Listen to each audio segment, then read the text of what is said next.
Hello there, Keith Surtees. Um,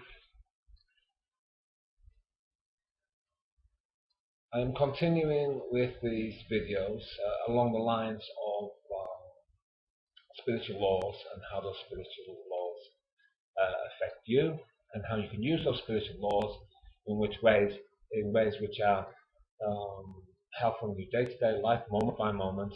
How you can use techniques to change direction, and how you can understand your choices. So this is the second of this series.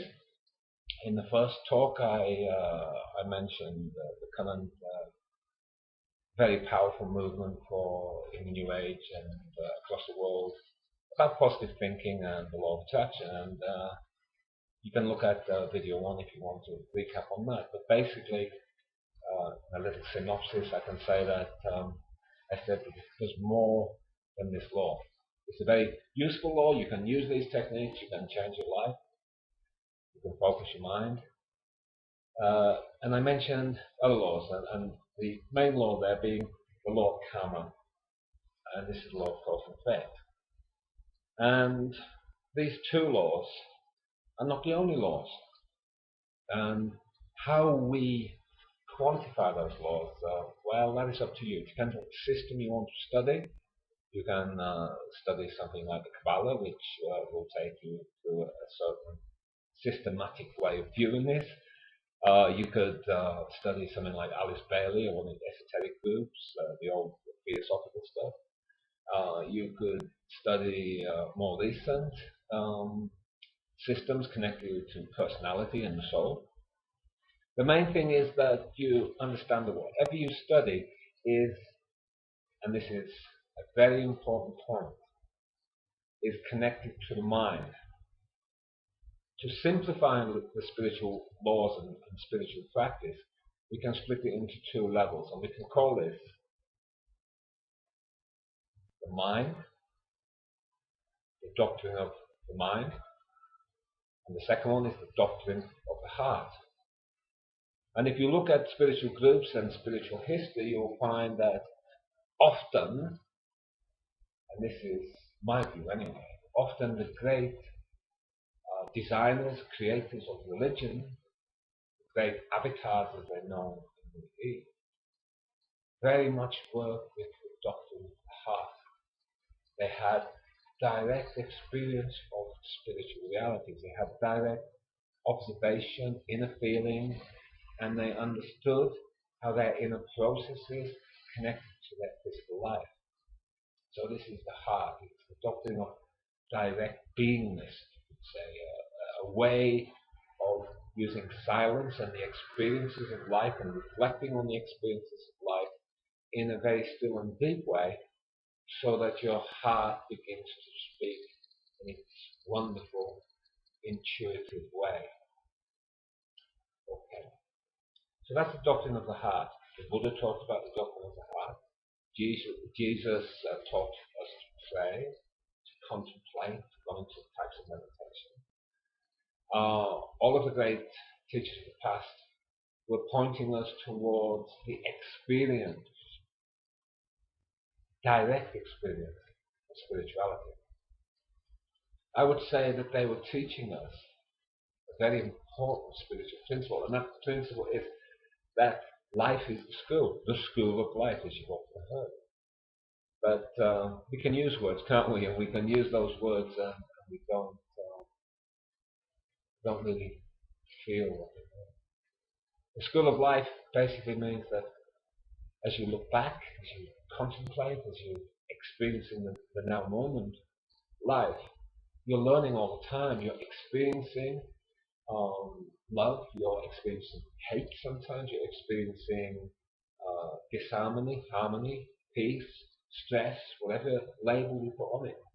And the direct experiencing of this into the heart creates a type of deep level unspoken understanding alongside these deep levels of faith. Now, in my journey, I had at the age of 14 a very deep spiritual experience that lasted for 4 days. Now, this spiritual experience created for me a words fail, a deep understanding. No, that's wrong. Understanding is therefore more mental. No, it's more than understanding. It's a knowing. It's a knowing of the oneness of life, the interconnectedness, the peace, the love, the perfection of life. Lasted for around about 4 days. But then, almost like being hit by a giant iron bar and pushed back deep into the body with all of its old patterns and all of my social bits and pieces that I've gathered up in the first 14 years. These became a prison, and I lost that beauty, that pristine, gorgeous feeling of oneness and peace. And unconsciously I began a search, and that search became a mental search. So I studied. I used to go down to the school library, read yoga, psychology, Kalka Stefan, all of this stuff. I crammed my head looking for the ways to understand the experience I've been through. I did this for many years, studying Alice Bailey's works for over 15 years and other deep spiritual texts.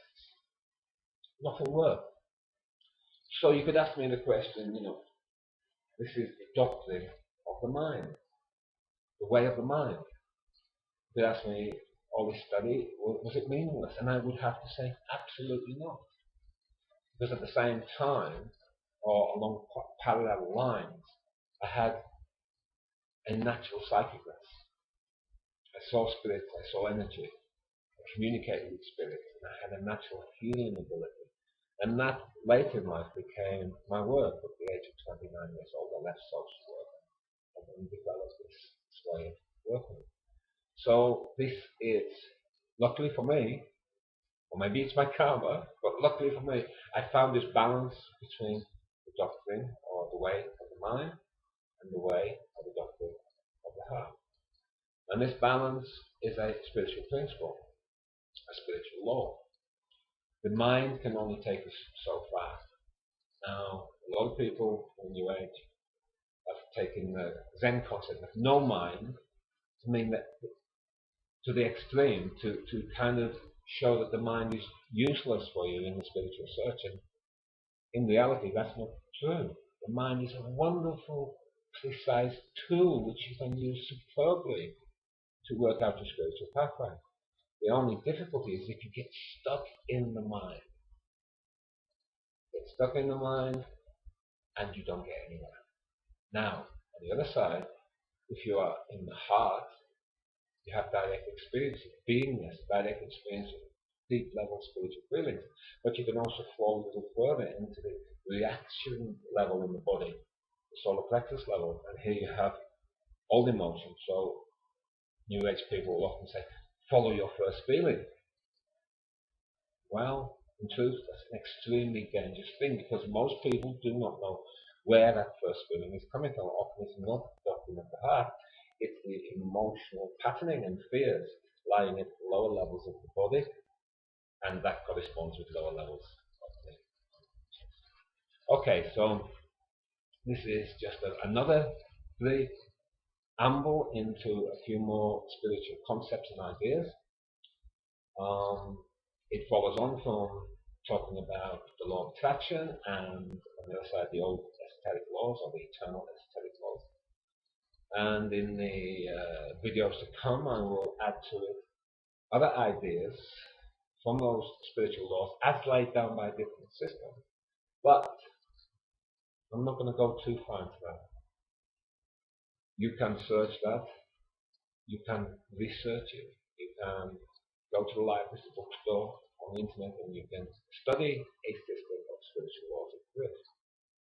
However, what I'm trying to do is to take a few gems of those spiritual laws and add to it the doctrine of the heart, direct experiencing, so that you can use these to bring about the deep level changes, to heal the pains that you've had through your journey through life, and to give you an understanding of all the dramas and all the difficulties that may be on the pathway, plus to give you an understanding of the joys and how to maximize those joys in realistic ways that last, in ways which will enhance every moment and every step which you take. Okay, till next time, thank you for listening, and God bless you all. Take care.